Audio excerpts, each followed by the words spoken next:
This morning, while I was reading the back of my Dr. Squatch / Harry's body wash, I got to thinking, what does awesome sauce actually taste like? This is just one of many random shower thoughts that pop into my head. Well, you can bet your ass it would have umami. It'd probably also have a touch of sweetness and a little bit of spicy kick, but it wouldn't taste like burning. I think it'd have notes of garlic, some Asian zing. And you know what else? I bet it would have a swaggy logo and an iconic green cap. I also think the name would be really hard to spell. Well, when I got done undirtying my derriere, I found that this thought experiment stayed with me for a while. And then, lo and behold, when I opened my fridge, the realization hit me like a ton of bricks. Dude, I was thinking of Sriracha. I use that every day. Haha, I'm such a derp sometimes. Sriracha. Or, as I like to call it, cock sauce. This ain't your daddy's Tabasco. I first discovered it in like 2010 at a Noodles and Company, and ever since, I put that ish on all my kitchen creations. Hot dogs, chicken nuggets, cold cut sandwiches, DoorDash food. You name it, I drizzle it with the red stuff. Red-ish stuff. Actually, lately, it's looking kind of green. What's going on? Man, I need to observe the news more. I tend to avoid drama. Moral of the story, Sriracha equals my brain fuel.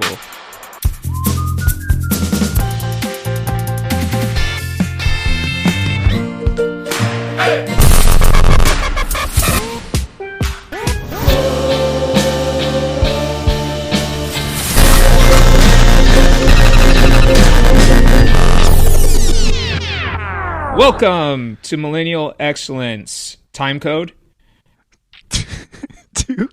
2:14. We're good with the time. The time, it's pretty clear where to plug in the theme song, so we don't need to give the time code for that at that point. But if anything does happen, let's provide a time code so that Caleb can be well aware of what's going on. Okay, that's good. Yeah, that's just a little peek behind the curtain. See how the Sriracha garlic-infused sausage is made. Can I don't usually comment on the... I think we're pretty respectful of each other's monologues, and I love yours, and I loved this one, as usual. I did want to... I don't know if it's safe to, like, punch it up, or not even punch it up, just, like, can I say something that I thought of today? Yeah. Well, I was thinking, I don't need SSRIs, I just need the SRI. That's good, yeah. So, Caleb, if you wanted to edit that in Miles's voice, you could.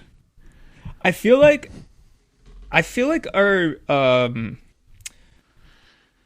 was thinking about how Ned said Ned said that like my your persona is a white rapper and yours is like some kind of horrendous circus music carnival barker freak. I feel like from a literary perspective, I feel like our TOV is different for our monologues. I feel like our TOV. Yeah, our TOV. What's a TOV? The TOV. Like it's like I know POV. You know TOV and POD. You know TOV. I know you know TOV. I don't know it. What is it? Tone of voice. Oh, tone of voice. Right, of course. Sorry, I'm wearing a different hat right now. I'm not wearing my my copy. Of course, the dial of the TOV. I don't think I've ever heard it abbreviated though. But yeah, really? I do agree that our TOV is very different. But I think it plays into that now. Yes. There's been a lot. It's funny that you mentioned that because today, even in I have a daily chat with Ned and Caleb that is thousands of messages a day. Yeah, respectfully, I would not be able to handle that. Yeah, I know that. Yeah, you're not much of a chatter is another thing about you. But today Ned pointed out that he's noticed that because I think, well, maybe I should save it for the segment. Actually, I'm going to save it for the segment that we're going to do in a second. But first, the new segment. We'll do the new segment at the end of the show. Okay. We've got a new segment at the end.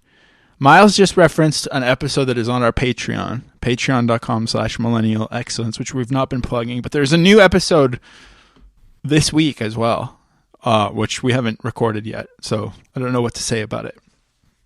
But one issue is that we don't have a tagline of the show. Yes. And I've noticed actually it's increased, the rumble is increasing. We're actually starting to show our asses, so to speak, by not having. It's an interesting position to be in. Usually, the brand thinks they need a tagline, but I feel like our customers demanding a tagline, which is a good problem to have. I guess that's true, but at the same time, it's like the pressure is mounting, and I'm just going to tell you what I have. Also, a shower thought. Please bear with me. Tell me, give me your honest truth. Give me a little pre-taste of radical honesty about this. Are you ready? Mm-hmm. Millennial excellence. At the end of the day, we're all just people.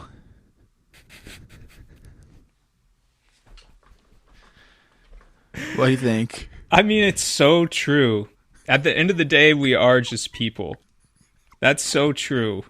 What can you walk me through your thought process? It's kind of just a strike of lightning.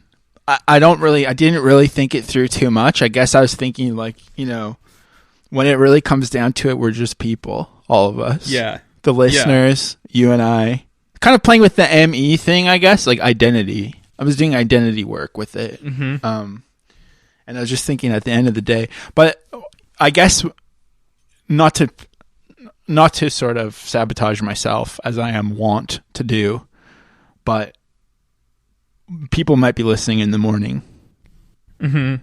So that's an issue. Yeah, that's totally an issue. I think we should keep it, but I think we should keep it for our kind of like Mark Schur heartwarming yet sarcastic mockumentary that we're writing about making a podcast. Oh yeah, and Mike Schur. I think. Okay, yeah. What did I say? You said Mark Schur, but that's okay. Oh, I think you can say whatever you want. I think I said Mike Schur, but I slurred it. Nonetheless, are you drunk? No, I'm not drunk at all. It's okay. I don't even have an excuse. I'm just a lazy speaker. I just don't enunciate. I didn't do my mouth exercises. But can't you just imagine a cutaway interview towards the end of the episode where, we had been fighting and then one of us just, we have an epiphany in the like documentary portion, but then like, you kind of say it with a smile. At the end of the day, we're all just people. But then it does a cutaway to you like doing something kind of cute and humanizing. Yes. Like you're like taking out the recycling or something. Yes. And then I see that kind of as one of the memeable, quotable moments of the show. Yeah. So it is worth we do need to keep it for something. Yes. But I don't think it will work as a tagline because we need it to be time agnostic because we have listeners all over the world, all across time zones. Have you been looking at the data? Do we have listeners? Do we have listeners? I'm sure we have like a couple Australians, like a Swedish guy, like people who live just in thinking of people off the top of your head. Nice. Various time zones, like people in obscure parts of British Columbia, people in obscure parts of New Brunswick. We have to be sensitive. You're big in Canada. Mm-hmm. Well, I appreciate how you've made me feel vulnerable, and with that in mind, Caleb 9, 26, 27, 28 time code radical honesty. Let's do this. Radical honesty. Okay, I'm going to go first. It's time for me to be radical honest You invented the segment, and you haven't done it yet. That's not true. I think, well, maybe that's true. That's not true. I've done it. Nonetheless, I order a lot of DoorDash. Uh-huh. I think I like it. It's convenient. It's a little more expensive, but I'm like paying a guy to bring it to me. And sure, there's some fees, and sure, I'm like lazy or something. But you know, I like it. I like eating. And here's the thing. I'm not a big eater, so really it's like 2 meals. What do you mean you're not a big eater? Oh, you don't eat a lot of Okay, hang on. We need to slow way down. Okay. First of all, it's very cold here tonight, and I did order Uber Eats for dinner from a place very close to my house. The streets are frozen, and I was like, I don't want to walk. You know, it's probably like still a 15-20 minute walk, and when you work and then do back-to-backs potting, every minute counts. So I ordered some food, and I thought, man, it's so shameful to pay at least $10 extra for this place that's like in my neighborhood to be delivered here in the cold. And then for some reason I thought, you know what? I bet you Miles wouldn't judge about that like other people would judge. And so it's funny, I was already genuinely having this internal monologue before we started about your feelings about ordering food. But I do think that the fact that you're bringing it up in this sort of self-aware, post-ironic, radical honesty segment does suggest that you do feel some guilt about it. Well, the thing is, I don't think I do feel guilt about it, but I do know that others want me to feel guilty about it. Right. So I just want to start normalizing a little bit. I'm re-normalizing it I'm punching up at ordering DoorDash to eat. So you order enough for 2 meals is what you're saying? Yes. And do you tip? Yes, I tip.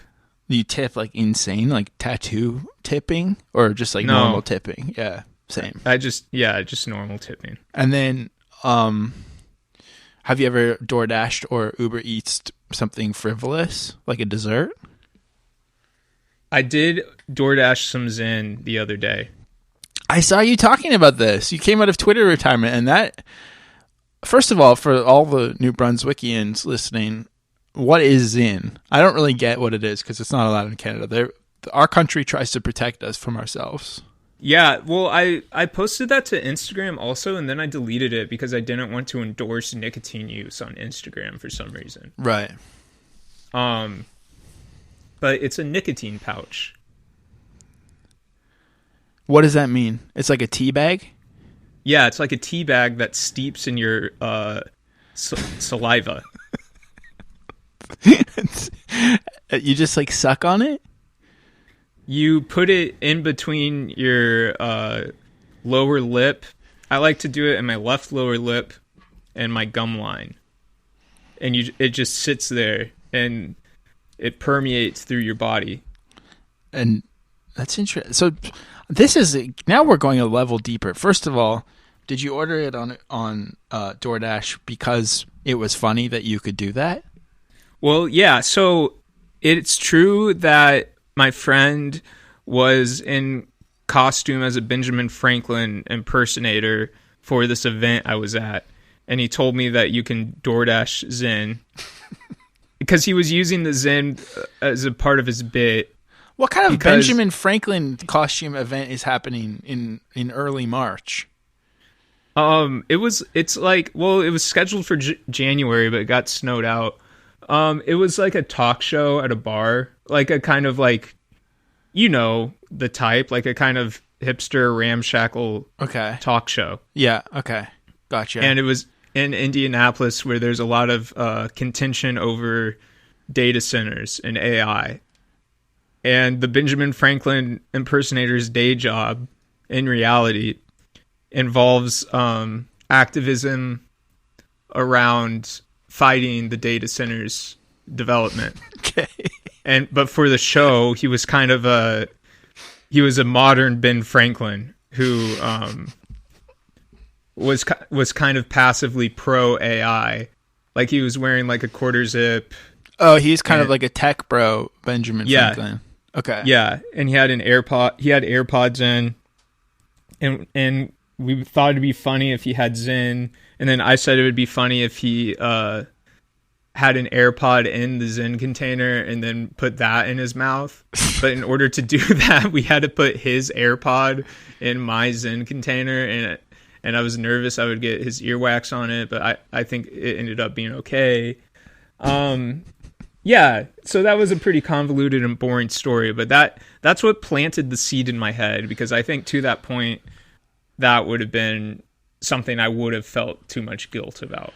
So that's very interesting in how it shows that kind of ironically detached behavior can so quickly normalize things in our day-to-day lives. And I'm talking about myself as well. But this was a actual performance that influenced you days later, or I don't know the timeline, but yeah, that is a powerful concept. We need to all be aware of our irony levels and make sure it doesn't seep into our bloodstream. Much like some nicotine. I guess I feel like if you're aware of it, it's fine to just let it do its thing as long as you're aware of it. But I guess maybe not. All right, so that's another interesting element of this, and I appreciate your honesty. Thank you for opening up to us. You are addicted to nicotine? Yeah. I didn't know that about you. Yeah, it was like, I've gone through a lot of life changes, and that was my crash out. But the thing is, I was always thinking I work this like office job or whatever, this remote work job. It's hard to focus. And I was thinking, Don Draper was like smoking cigs and drinking martinis at work. Yeah. There must be something to that. Having a vice, I think. Yeah, having a vice. And I do think, and this is bro science, I know, but it does seem that nicotine kind of mitigates ADHD symptoms. Wow. So it has improved my focus. And remember, folks, everything said in Radical Honesty is not something that you should take as medical advice or even influence on your life. It's us just it's us practicing dismantling toxic masculinity. We're not saying be like us. We're saying be open about yourself. Exactly. You take accountability, change, talk through it, use your words and your emotions. Do you, Josiah, do you have a radical honesty to share as well? Well, I guess one that came up while we were talking is I will be on, well, actually today, day of recording is for me 9 years of sobriety in my life. Congrats. That's crazy. Yeah. So I'm actually sipping on some Proxies, which is like a vinegar-based fake wine that I get as a treat sometimes. Nice. But I do consider myself fully straight edge because I don't partake in anything. But I'll be honest, I have this beautiful balcony on my apartment. It's just the fire escape, but we have this like beautiful seating out there. And every time spring rolls around, all I can think about is how badly I want to have a cig out there. But I'm not going to ever do it. But it's just got me thinking about cig season around the corner and how the draw of that, Maybe we should make like a straight edge cig brand. Right. What would that be like? Like Popeye candies? Popeye like Poppy? Like the soda? The Popeye sticks, candy sticks, those cigarettes? It would have elevated branding, and it would be some kind of herbal mocktail concoction. I like it. But you smoke it? Yeah, I mean you're drinking the kind of mock wine, and it's like, it's enjoyable and relaxing in some way, in the way that like a wine is. So the fake cigarettes would have kind of the same thing. Well, I wanted to pivot back to our TOV discussion earlier in Radical Honesty. This is someone else's Radical Honesty. So Caleb, I'm writing down this time code for you and for Ned. But in our chat today, Ned was talking about kind of the sobering experience of listening to himself on the music episode, and just basically, I wish I could remember. His friend described Ned and I's conversation style as being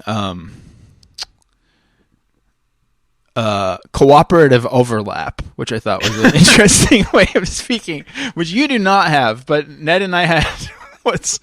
I thought it was collaborative interrupting or something, but it's cooperative overlap.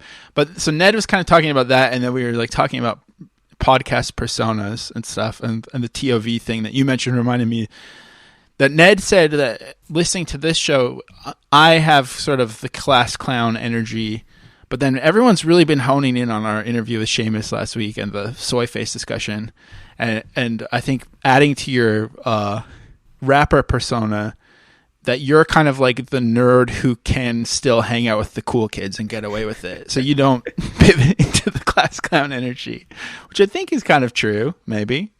I was always that dude. Yeah. Yeah. Well, I was always the cool nerd. I'm just the guy who like no one wants to be around because he's goofing around too much at all times, but that's okay. Well, but that's okay. And we're serious now, and thank you for being radically honest. And thus ends the segment from both angles. Timestamp 2118. Okay.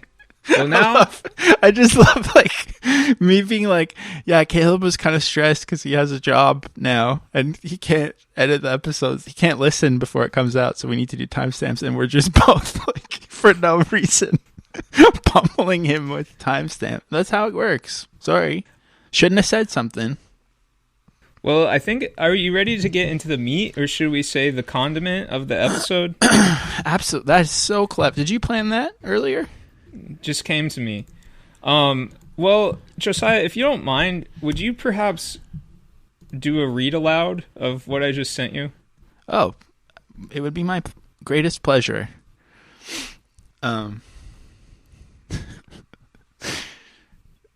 Should I say where this is from, or just go for it? Maybe at the end. Well, let's say it at the end. Yeah, like bye. I've never been on this website before. I know all about it, but dear Sriracha, aka Rooster Sauce, you are the savior of cheap, crappy Asian food. Without Sriracha, crunch munch fuck. Combo number 5 from Samurai Chang's discount Scariyaki. With Sriracha, tasty firestorm. You're also good on pizza, sushi, and pretty much any animal who has passed through death and fire and wound up in my mouth. And you're especially helpful when someone who doesn't like spicy food tries to eat from my plate. Wow, that pad thai looks really... that's a girl talking. Wow, that pad thai looks really tasty. I guess I should have ordered more than saltine crackers and ice water. Huh? Tee-hee, mind if I have a bite? Of course not. Go right ahead. Whoops. I call this practice napalming the jungle. And if I accidentally apply too much Sriracha, I simply power through the pain and build my tolerance. This is a Sriracha burn. It'll hurt more than you've ever been burned. Without pain, without sacrifice, we would have nothing. Stay with it. This is your pain. It's right here. What you're feeling is premature enlightenment. It's only after we've lost everything that we are free to do anything. Sriracha, you are a delicious blessing, flavored with the incandescent glow of 1,000 dying suns. I love you. Signed, The Oatmeal. So what's your initial reaction to that? My initial reaction, I guess, is just that there is a lot of subtle anti-Asian sentiment to the entire thing. Yes. Including naming it Napalming the Jungle seems to be making light of the Viet Cong and whatnot. Yeah, I found that of its era, to say the least. Yeah. So is the oatmeal is just one guy? I was thinking that because there's kind of like a girl oatmeal too, but I can't remember what it was called. And like I'm almost wondering if it's like a husband and wife team or something. Right. I do. Sometimes I wonder, like, when we're gonna do a webcomic episode, but I also feel so overwhelmed by it and by the, like, I do think I'm pretty open-minded to most art forms, but I think webcomics might be where I draw the line. I can't fucking stand webcomics. I thought you loved them. I think you do, honestly, like XKCD, to be honest. It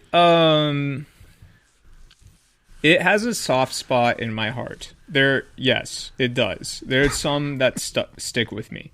I wouldn't recommend it to people in the way that I might recommend, Yeah, like what's something you would recommend? Karl Ove Osgard book or whatever the fuck his name is.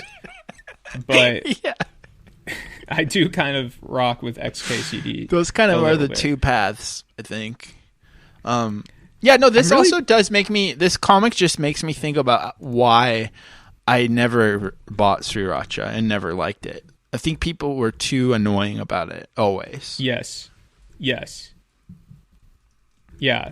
Oh, the oatmeal guy has been doing this site since 2009. He probably peaked in like 2012. He compiles them into books, and he also makes card games, such as Exploding Kittens. Oh, yeah, he made that. Oh, okay, he's so rich, I bet. Yeah. Has he got a net worth out there? I wish I could think of some dumb... We should just make one, honestly. We should just make one. Should we do one for the show? Yeah, because I think they did like a True Anon one, and there was like a drill one or something, you know? I feel like there's money in it, but I don't think we should do it with any pretense of irony. I think we should do like a sincere Millennial Excellence Kickstarter card game. Okay, that element of it will be challenging, but yeah, let's make a sincere horrible card game. Yeah.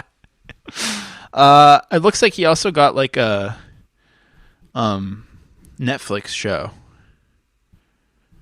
It's so crazy how people just used to get like anything they could ever want if they drew the right smiley face, like Jomny Sun or whatever. Yeah. I'm really distracted because I want to figure out what the like girl version of the oatmeal was. Like I bet you posted it. I'm trying to think of what a girl would like. The smoothie bowl. Yeah, the overnight. What's that called? Overnight oats. The cracker and saltines, according to this. Yeah. That was also like, I felt like that kind of seemed kind of hateful towards the female character. Although it is like low key pretty annoying when like it was more my mom used to do that when I was a teenager. I'd be like, oh, I won't have anything, and then eat all my fries. You know, that was annoying. Yeah, I can't get... Yeah, I'm not going to find the other one. I'm sure... Yeah, we'll get to it when we do our webcomic episode. So you don't rock with Sriracha, and you never did. Well, I never did. I feel like I've had a long journey with hot sauce as well. I was never like a huge hot sauce head until I would like... not to go back into radical honesty for a minute, but I do feel like... Last week when we were talking about food off mic, you mentioned like, oh, I never thought that you're a picky eater. And I don't think I'm a picky eater, but I do think that like I eat a lot of like mediocre meals that frustrate me because they're so shitty. Or like people fuck up things that they shouldn't fuck up, especially in Canada where there's not a lot of food. So I feel like going for brunch when I lived in Calgary, it was like so bland and plain. And that's when I started putting hot sauce on things. So I'm just giving it a long preamble because I feel insecure about our conversation last week, but I think the blandness of certain breakfast foods finally made me start liking hot sauce, and now I fuck with hot sauce. But honestly, I just buy Cholula pretty much exclusively. I do like Cholula. Yeah, I didn't really like hot stuff until I became vegan, and like I lived in the middle of nowhere, so I'd have to go to a Subway and just order everything. When were you vegan? Like 18 through 20 or something. Nice. And then what happened? Those were ages, not years. And then I was working at a... I became vegan because I was well, first I became vegetarian because I like read some books and watched some documentaries, and it is the right thing to do. And veganism probably is the most ethical thing to do as well. But I went vegetarian because I liked the pun like called like "Wear It All Vegan" or something. One of those like vegan cookbooks. I like was drawn to it, and then I picked it up and read it, and then I became vegetarian for a long time. But I could never go vegan, to be honest.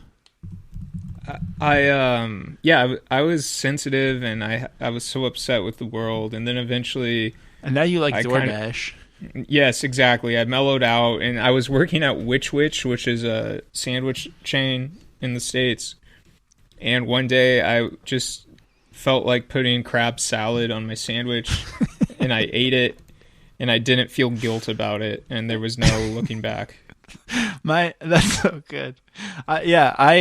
When I was vegetarian the first time for a really long time, I broke veg by going to Arby's, which is really gross. Yeah, no, I think that's good because like it's barely meat. It's so processed that I think it's pretty easy on your gut. So when you were vegan, were you doing Sriracha or you were doing Cholula? I think both, but mostly Sriracha because it was of the moment.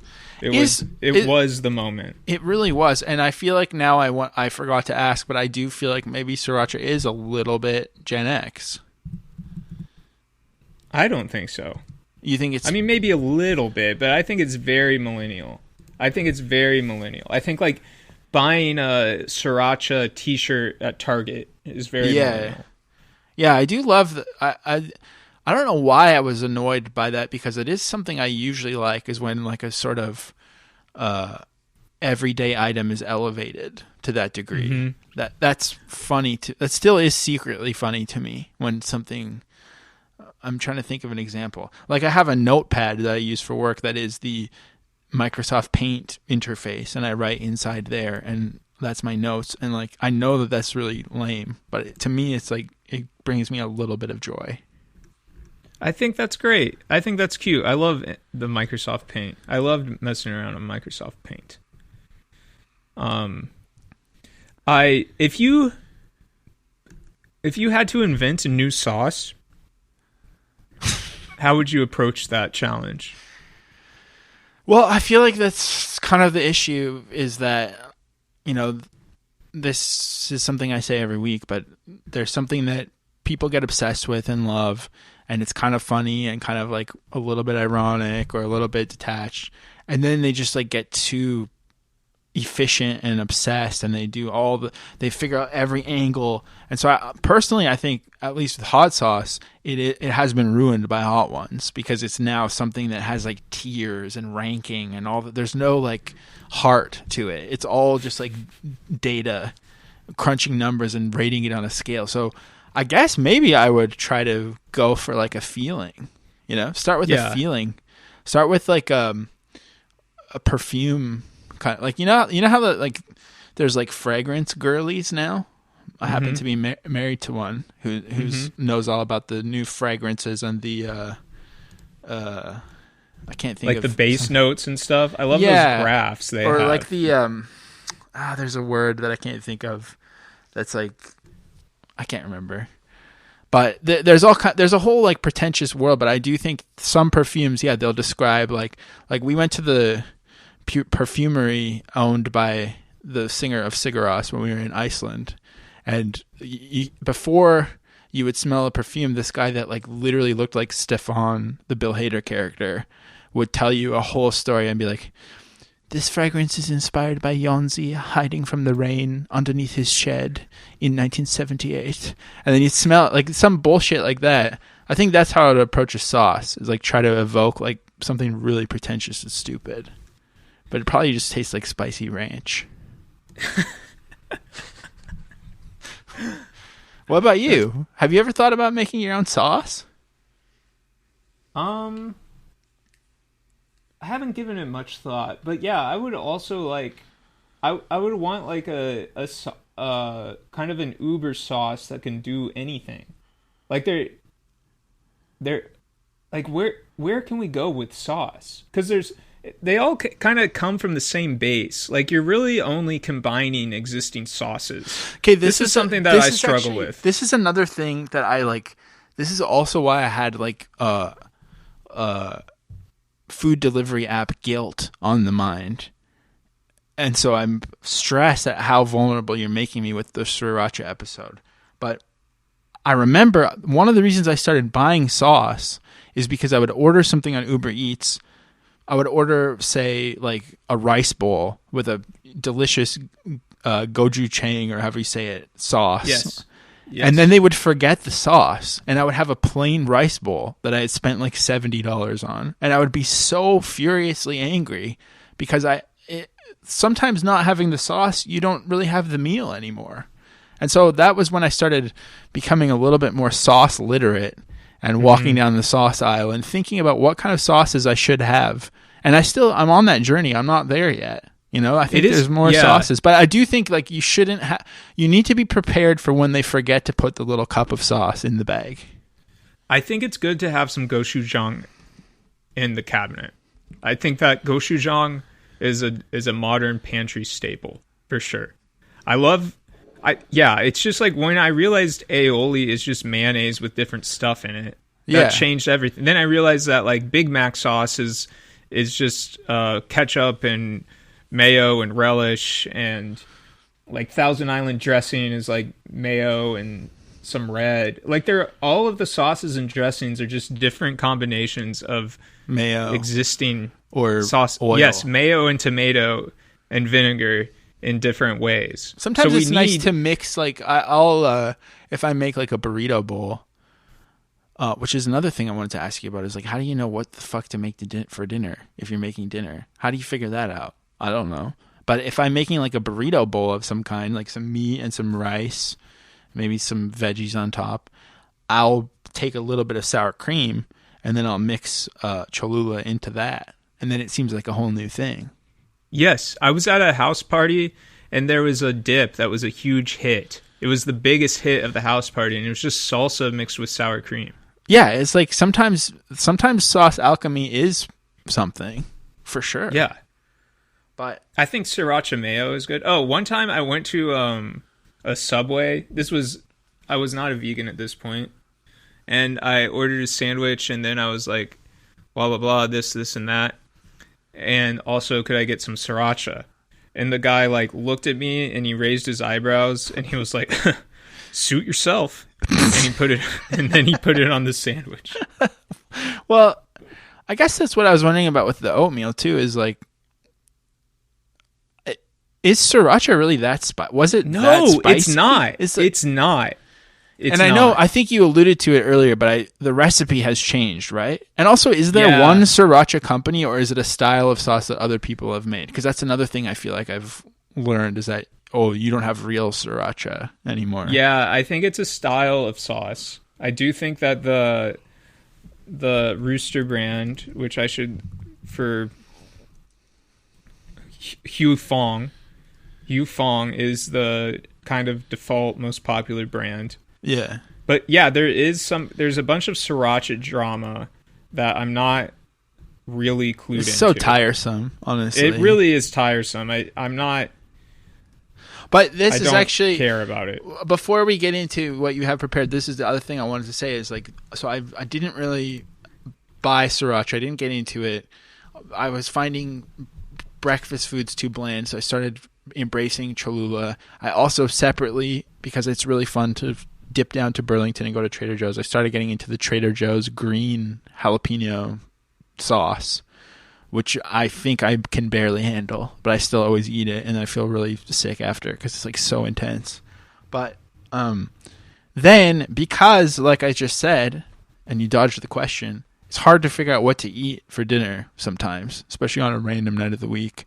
So we watched a Bon Appetit video, which is something that I think is very millennial to do, but something I don't do. I've seen the guy Brad before. My friend Carl used to always put on Brad videos. I've seen him canning things and whatnot.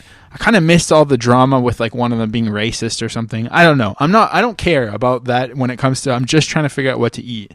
So I watched a video that was like, 10-minute meals that you can do even if you're a fucking idiot or something. Mm-hmm. And they're all like the ones I tried took me genuinely 3 hours to do, but they claim that they're 10 minutes. But anyways, one of them was this like really delicious fried rice that had sesame oil and sriracha and soy sauce mixed in with the rice and veggies and I think maybe shrimps, or I can't remember what the protein was. But anyways, so that was when I started really paying attention to sriracha. And it did taste pretty good in there, but I'll say I think it's too sweet is my issue. Yeah, sriracha is a little too sweet. I agree. But was it always? I don't know. They like changed it, I guess. I think it always had a little bit of sweetness for sure. I don't know if this is the answer you want to hear, but I think you kind of got to plan ahead when it comes to dinner. Yeah.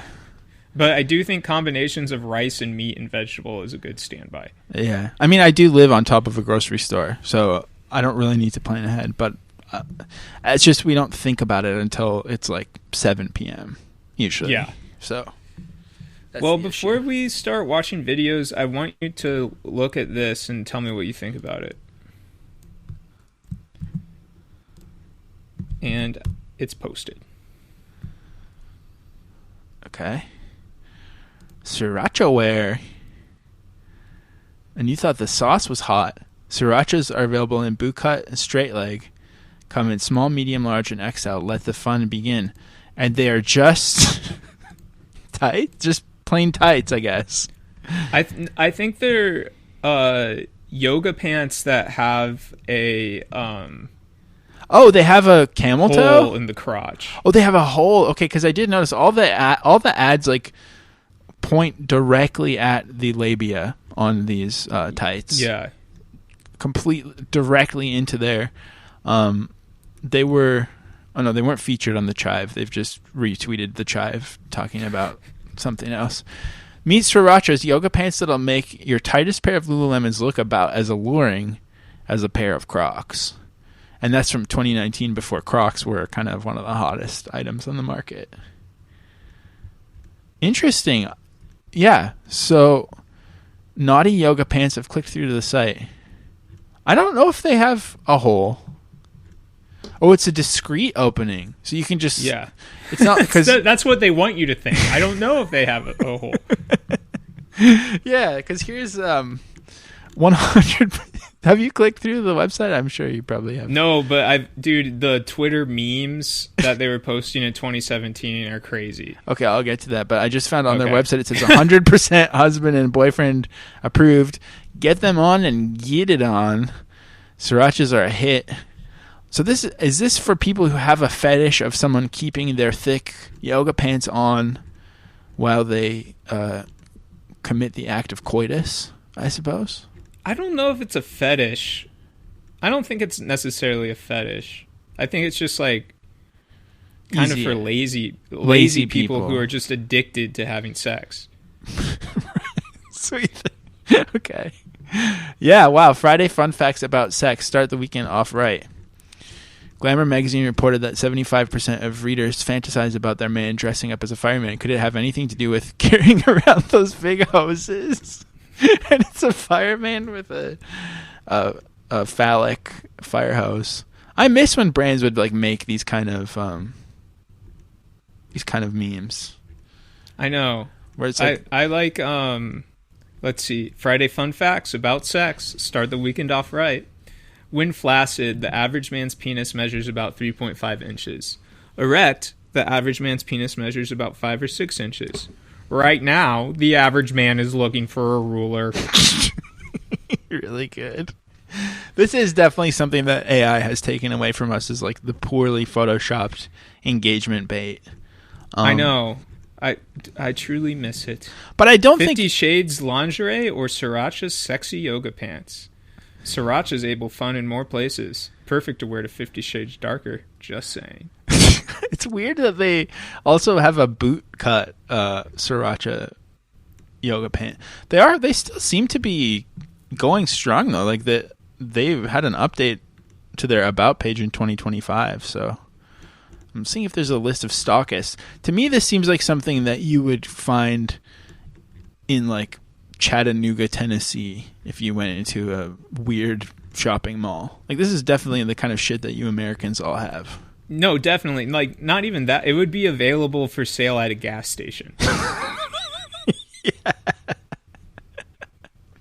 I think it'd be really cool if we said something, marked down the time code, and tried to get quoted on their website, because they have to see what people are saying about a section. One of the cleverest products I've ever come across. Highly recommend it to anyone looking to spice up the relationship. That's from Guys Gab, which could be a podcast. I mean, let's write down the time code of 4505, and we'll send this to them. What do you want to say to try to get quoted on their website? Well, I'm not a verified customer. You think? I guess I could. Yeah, we can take it from the position of the media. Yeah. All right. Let me think. I want it to be kind of like a biting comment. Right. Let's see. In the age of DoorDash and Netflix, or how about this? When me and my girlfriend want to have a night in, we make sure to put sriracha on everything. Put sriracha on everything, and we're not talking about DoorDash. Yeah, let's make that. You want to say that more clear? I'll hand the mic to you. Okay, yeah. Well, I'm saying this as Miles, because I'm not going to debase my wife like this. Can we say it as millennial excellence? Okay, as millennial excellence. Or partner, and you can say partner for yeah. Here at Millennial Excellence, when we have a not so quiet night in, we like to put sriracha on everything, and I'm talking about our partners. There we go. So that's pretty good. So we have also proven that we can come up with some good marketing copy in a pinch. Yeah, except for that dang tagline. Yeah, I think there's something about sriracha. Like, obviously, it's the cock thing. It says cock on it. It doesn't say cock on it, but it's. I think it does say cock on some of the bottles. I'm pretty sure. I think it's literally called cock sauce sometimes. Maybe in French, I guess. No. Maybe. Yeah, maybe not. Well, and Blink-182, I don't know if you heard of that band. They did a Blink-182 Sriracha shirt that says, "Ask us about our cock sauce" on it. Yes. Pretty funny. Not really a fan. But yeah, so I think there's something too about like spicy and how like spice has become, and that's a funny thing is, last year I worked at a tech company, and they would always tell me to make the copy more spicy when I was writing things for their thing, and I'm like, do you mean like erotic? Like, but they meant like just to be like have some personality. But doesn't spicy just mean like kind of like winking suburban vanilla erotic? I feel like that's what it came to be. But I do think that, like, originally it meant, like, snarky or something, or fiery. Right. Yeah. Because I think that's why they're called Srirachas, because they didn't really brand these yoga pants. They're just black yoga. Like, they don't even have other colors, I don't think. Right. Of these. But I think there's the spice emoji, the chili emoji, and then calling things spicy. Like, do you think Sriracha is a little bit sexy? I don't find it very sexy. Yeah, me neither. But I kind of like. I don't know what I think about this. Well, let's move on. But thank you for sharing. I liked it. Oh, they're from Tampa, Florida. If that helps. That makes sense. Okay. Well, as we can see, Sriracha moved people, and we might be biting from another podcast here. But here we can watch this guy trying to get his Sriracha documentary kickstarted. Oh. This Kickstarter rocks. That's what I would say.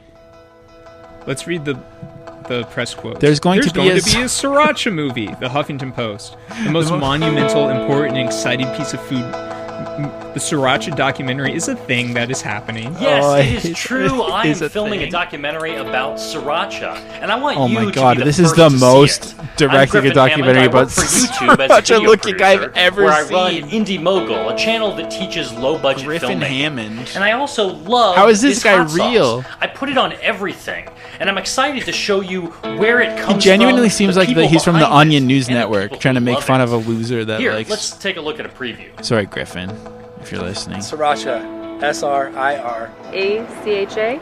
Sriracha, as we call it. It's pretty easy to spell. It's yummy! It has this cult following. Most people don't know where Sriracha came from. David's a very humble guy. I'm famous, no.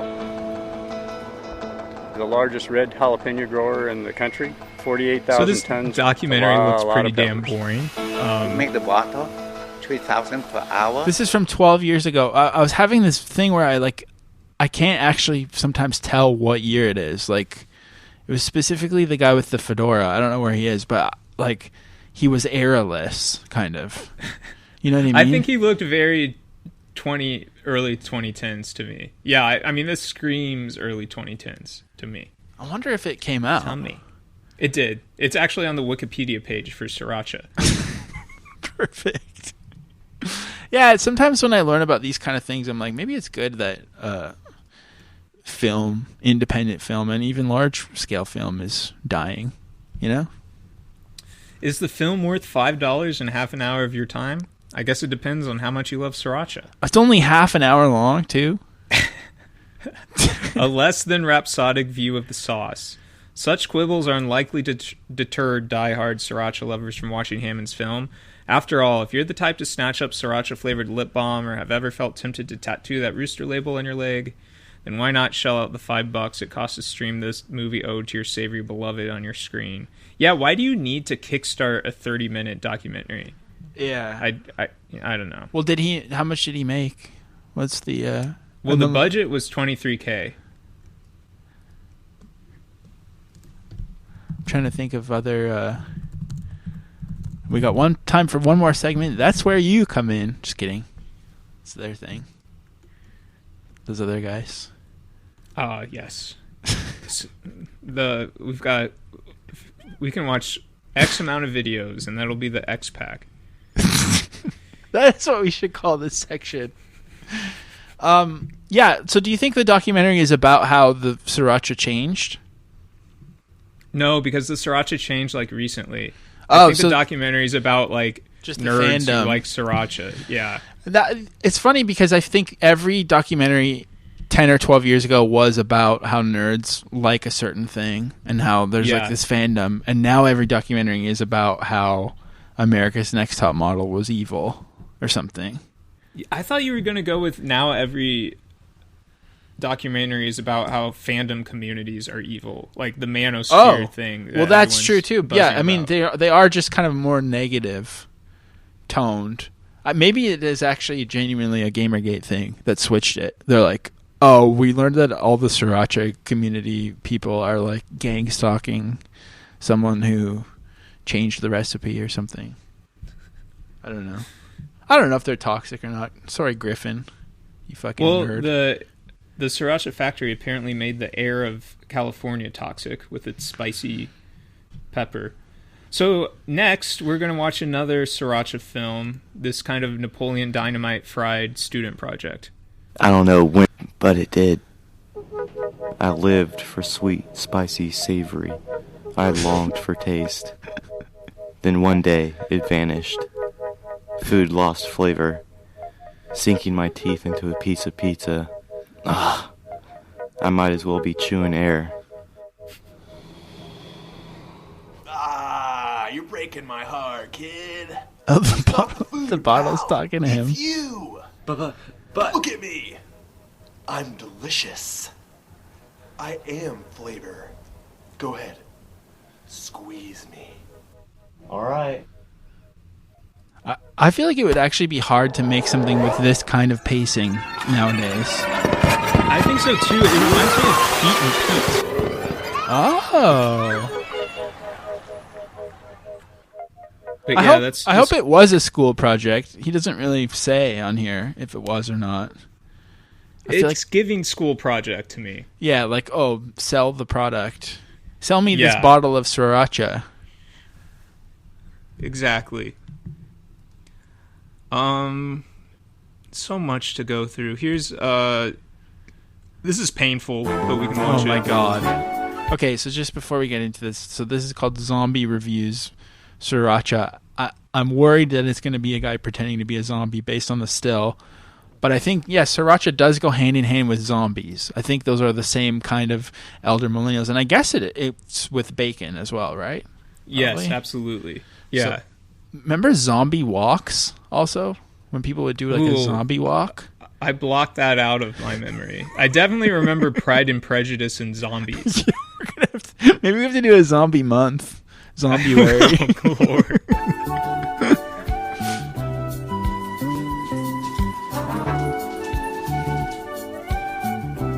With your host, Skip Levesque.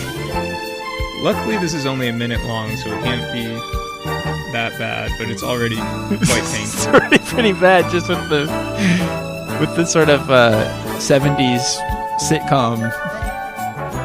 Oh, is he just going to say one word and that's the joke? It's all set up? He has a translation. Sriracha hot chili sauce is a very spicy condiment. It goes well with several different types of food. It's particularly good with foods like, let me guess, brains?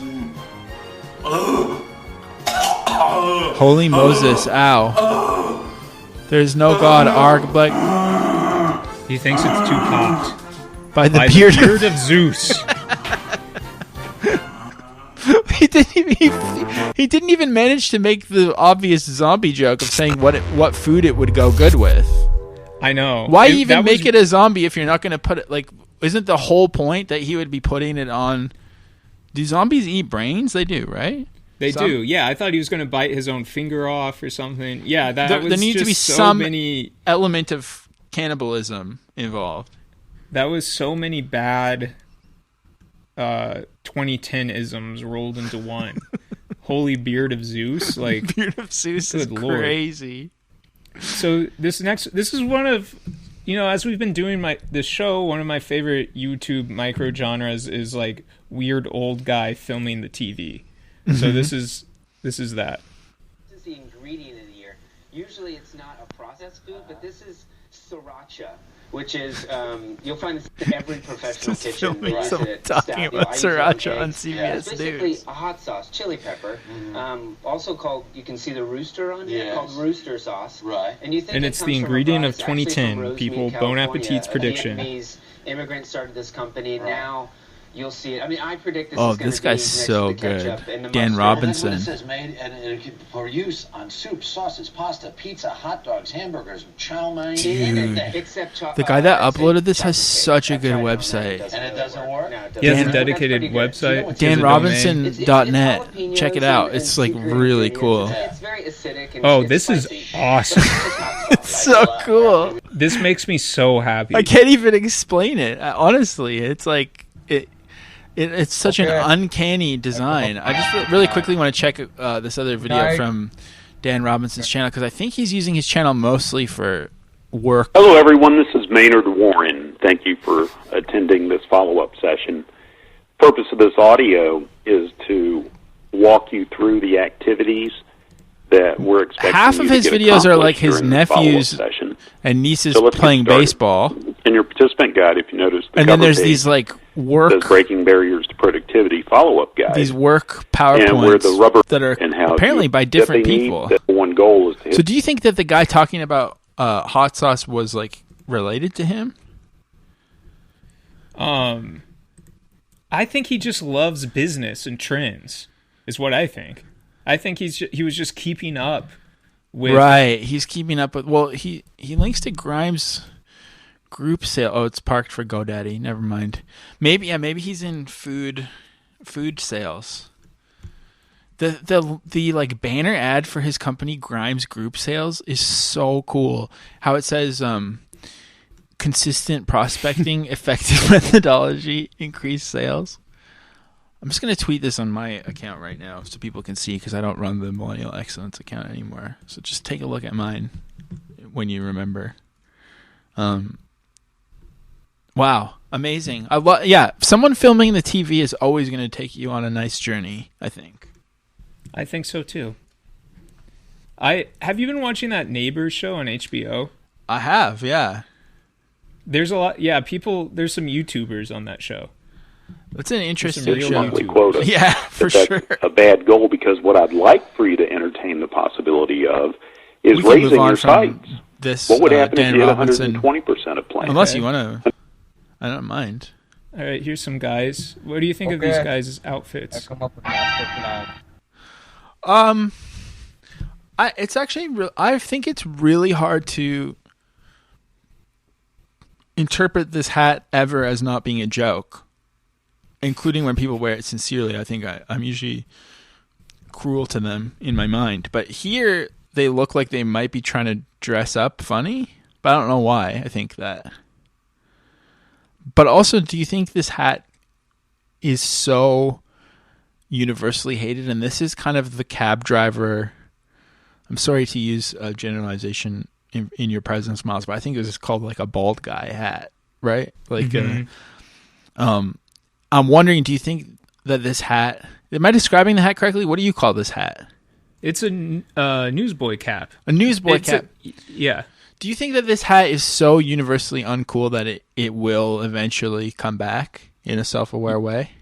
I think it already probably has, in a way.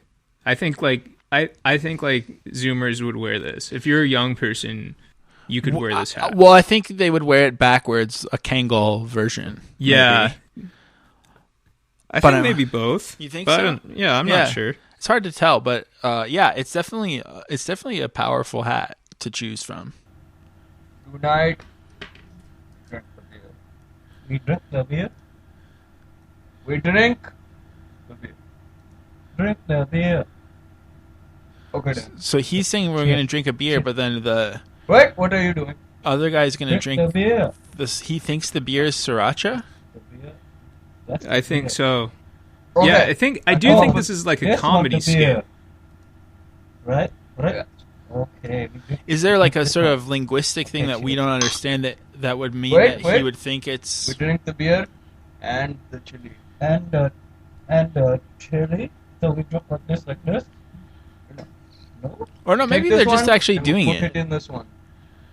Oh, unbelievably long. Oh yeah, see, he's wearing a Superman cape and he's wearing a Batman. Are you the doctor? Yeah, I kind of think it's like a Laurel and Hardy comedy routine. Right, they're doing it or like a Who's on First thing, but to do with beer, and I think he said chili. I think we have to talk over there for a second.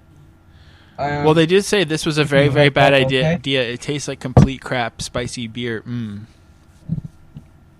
Do these guys have other videos? I wonder if this was an English assignment. Or if... Yeah, they have some cool other videos. They have like some really vibey liminal ones of driving at night. I kind of think I could see maybe taking a shot of Sriracha with like a Pilsner or something would be good. Maybe. Yeah, I think so too. Well, I guess because beer and wings. Although Sriracha, usually it's, I guess, buffalo sauce on wings, right? You don't usually get Sriracha wings. Right. I'm sure that's available at some places, but I think if you're getting wings, you should get buffalo. Really? You don't try that? You don't like the other? What about like a dry rub wing? I still think buffalo's the way to go. It's just so classic. It's really good. I agree. It's a modern classic. Well, speaking of... And it's an American creation, the buffalo wing, in the 1970s in Buffalo, New York. When somebody asks me just what I know is so great about the U.S. of A., I smile and I tell them it's Little League ball games and those 4th of July parades. It's fire trucks and horses and football and cowboys, mountains and all that blue sky. And Hoy Fong Sriracha, it's made in America. Heck, do you gotta ask why?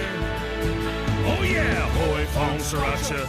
Oh yes sirree. It's made in America, land of the free. Though it may look peculiar, don't let the bottle fool you. It's Hoy Fong Sriracha, the American garlic chili pepper sauce. Is that a real ad? It feels I don't think it was commissioned by that company. Again, Hoy Fong. It feels like a student project to me. The song feels like an AI song, but I know it wasn't because this video is like 20 years old. So it did feel AI, but it's from something called newawesome.com, the collected works of Ryan Iverson, who does seem to do a lot of ads. I think he did this for his reel, actually. Yeah, I think that's probably completely accurate. Yeah. So is it made in America, Hoy Fong Sriracha? Yes. It yes, is. It is. Yes. I mean, interesting. I feel like this is not really my battle to wade into, but I do feel like people are pretty weird about the racial element of the sauce. Yeah. Yeah, I mean, I think he was trying to... I think he was playing with the irony there, maybe. Yeah, and I think he was trying to like do it in a positive way. Right. But it does come off kind of weird. He did say that the bottle looks weird, which is funny. Yeah. Funny way to put it. But I feel like I do think I am a little bit too damaged from like 2016 era woke, because I do, despite the things that I do say, there are many things that I think I'm going to get in a lot of trouble for if I say, and then I don't at all. I'm overly cautious about this kind of thing. But I probably would also just say don't call Asian characters weird or funny looking. Maybe.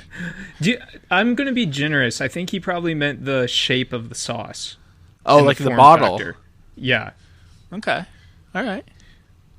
Could be. Also, one more question about the video. Would you put sriracha on a hot dog? No. Me neither. What would you put on a hot dog? Well, I think I'm quite impressionable sometimes, and I had a real opinionated friend who said you should only ever put mustard on a hot dog, and I've kind of stuck with that. I think mustard and white and chopped onions is kind of all you need. I would say sauerkraut's good. I would go a brown mustard and a sauerkraut, or I would do it up and do Chicago style. Yeah, Chicago style I do not fuck with at all. I love it. It's insane. I love it. There's no hot dog in there. It's all just like little vegetable. It's a little vegetable garden.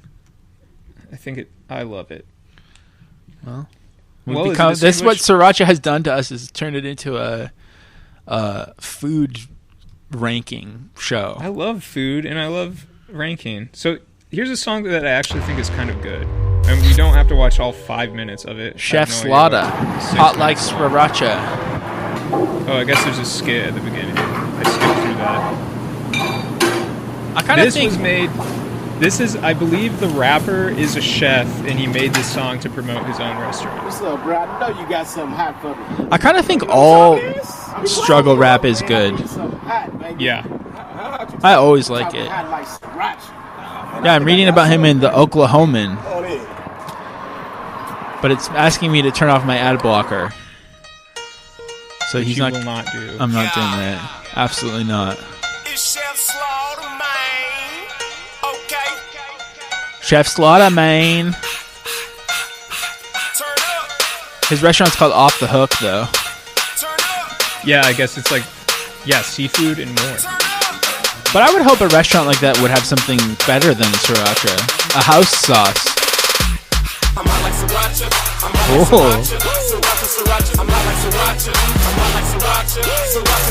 Man, it'd be so fun to, if you were invited to go dance in the back of this video, would you go? Yes. Same. I would. Especially if I was a little kid. Yeah. That kid would be a businessman. It's off the hook in case you didn't know the business name. I'm a little bit occasion with a lot of amazing. When I spit my lyrics, drip just like a roof when it's raining. Go ahead and bob your head. Okay, how about this? If this guy was your boss, would you be in the video? Yeah, that's hard. That's harder to imagine. Yeah. Because I assume all small business bosses Like, no, actually, definitely not. I'd be like, well, I guess I'd work in the background, but I wouldn't like pose up front. Would you? But would you be kind of pissed off if your boss I was would recording? I would definitely be pissed off about it. And you were on the line? Yeah.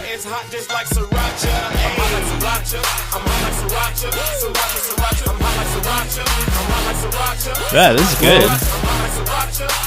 Do you want to turn it down and we can talk over it? Yeah, sure.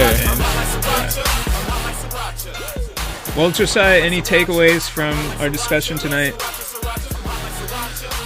I'm grateful at our ability to sidestep a lot of the racial elements of these things that we discuss. And I'm grateful that no one's noticing. Because that's good.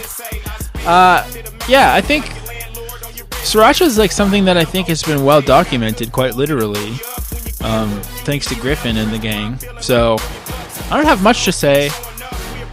I do like hot sauce. I think that I'm just going to stick with Cholula because it's really all I need. Mix it with other stuff, but I appreciate that everyone liked Sriracha so much, and it's a fun word to say, I guess. Is all I really have. Do you think it's Reddit, though? Oh my god, yes. Do you not? No, it is. I mean, think about, the zombie review, I think, sums it all up. That was the most Reddit thing. Yeah, the oatmeal comic. Yeah, it's like, if you know how they do like Scoville rankings for hot sauces, they should do Reddit rankings, and Sriracha would be on the top. That's got to be called the Miles ranking or the Grimmer scale. Yeah, is the Reddit ranking. So let's start thinking about that. Let's. So okay. Now normally we don't usually end the episode so excellently. I think this is a testament to your episode preparation that it could have ended there so well. But I did have another new segment I wanted to plug into the show, not realizing that you had radical honesty. Okay. So let me just open up my... When I take notes for things, what I do is I just open a new text edit, and at any given time I have about 75 text edits open on my computer. And now I've lost all the time codes. Oh, here we go. Okay, I'm going to write down a time code for Caleb. Now I got to find the other fucking window. 7133. Got that, Caleb? It's a new segment called Millennial Item of the Week. No, Millennial Object of the Week. What's better? Because it's an item. I don't want it to be like a news item. It's an actual object. Millennial Object of the Week. Is that okay with you? That works. Millennial Object of the Week. So this came up because I've been thinking about this for a while, but today something happened that I thought we almost needed to have an emergency discussion about. So I'm going to send it to you right now. You might have already seen this. This is this week's Millennial Object, and it's the brand new MF Braun LeBron James Mad Villainy official Nike parody, I guess, that they've released. So it's a really shitty picture of LeBron James wearing a mask with a Nike sweatband, and it says The Masked Menace in a ripoff of the Mad Villain album art. And I don't know. I have so many feelings about this, but what is your reaction to this? I mean, I feel kind of neutral about it. I think, as a ball knower, I guess there is context that, like, LeBron wore this mask. He wore a black mask, and it was banned. He had to stop wearing this mask. He wore this like because he had a like facial injury. So that's the context for it. I think I hate the that's all his championships, I guess. Yeah, on the back it's like a track list. It looks like a track listing, I guess. Or a tour date. Right, yeah, right, of course. Duh. I think the graphic on the hoodie is too small. The front print, I think, is too small. Yeah. Yeah. What about the content of the like I think you're making some great points. Uh-huh. What do you think of this as let's say the t-shirt as an item of clothing? What do you think? I would not rock this. However, I do think it's kind of perfect for what it is. I don't think it's cool. I think it's dorky, but I think it's perfectly executed. Yeah. I think so too, and I think it's a real sobering moment for me.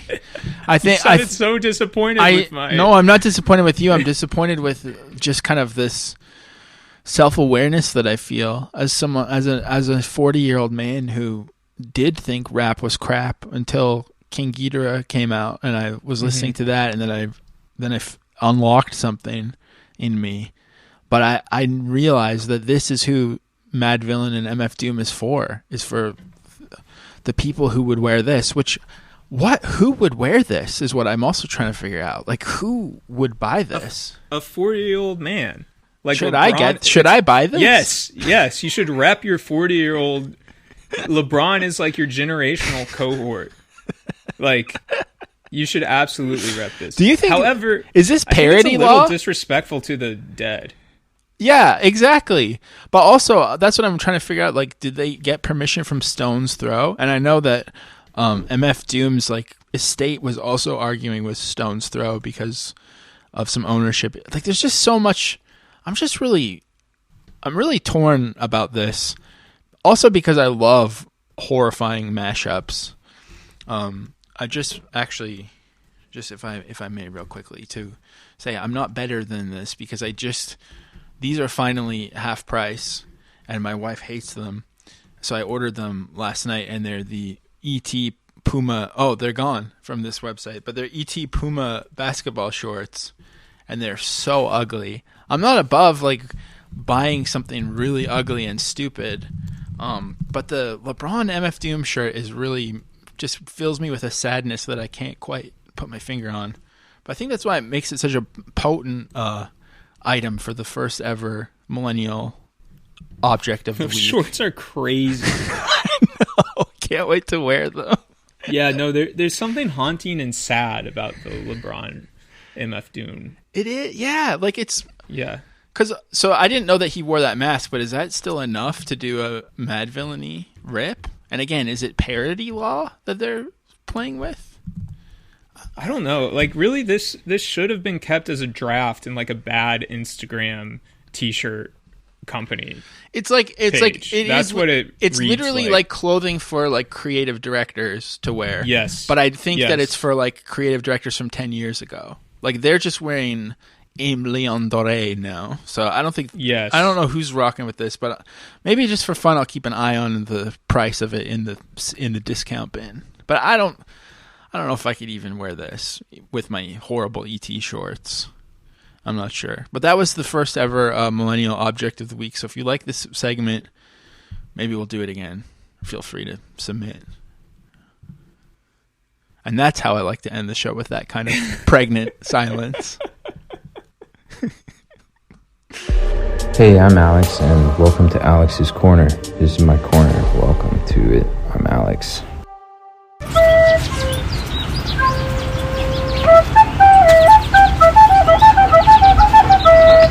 The first R-rated movie I ever saw was the movie Leprechaun. I was maybe like 10 years old. And I knew it wasn't real. It was just a movie. But I still, for several months after, thought that a leprechaun might come in my room at night and murder me with a pogo stick.